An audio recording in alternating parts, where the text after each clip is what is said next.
What's going on, Music Impact Network? My name is Nick Tatro, your community manager, and it's time for another Quick Tip Tuesday. Today I want to talk a little bit about how do you remember your participants' names. It's always a challenge, especially at the rate in our after-school music programs that we probably see new participants. Could be daily, could be weekly. So here's 3 strategies to remember your participants' names. Okay, first one's really simple and tried and true. Name tags are great. They're not the best suited for our types of programs, especially like I said, when we can see new participants almost every day, but they're still not a terrible idea for the beginning of a session, like a big session like summer or fall when you're meeting a bunch of new kids at once. In those cases, name tags are not a terrible idea. But my second tip is something you can do daily. It's not a terrible idea to kick off your programs with a quick group game, and you can very easily make those a name game.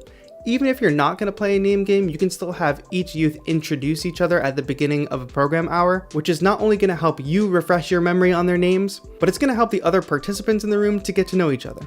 My third tip, I would fall back on this all the time in my program, and it's just so simple. Using the participant's name in every interaction. Now, not to the point where it's awkward when you're saying, "Hi Nick, bye Nick, nice to see you Nick, how's it going Nick?" Not so that it's awkward. I generally have to actively commit to doing this at the beginning of meeting a new participant, but once you get into this habit, it's a surefire way to remember names.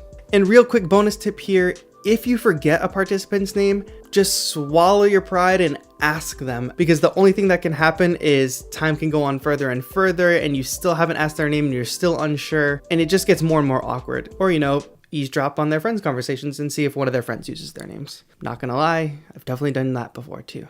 Alright, I hope this quick tip was helpful. If it was, give this post a thumbs up and drop a comment if you want to share your tips for remembering your participants' names. Thanks so much for being a part of the Music Impact Network.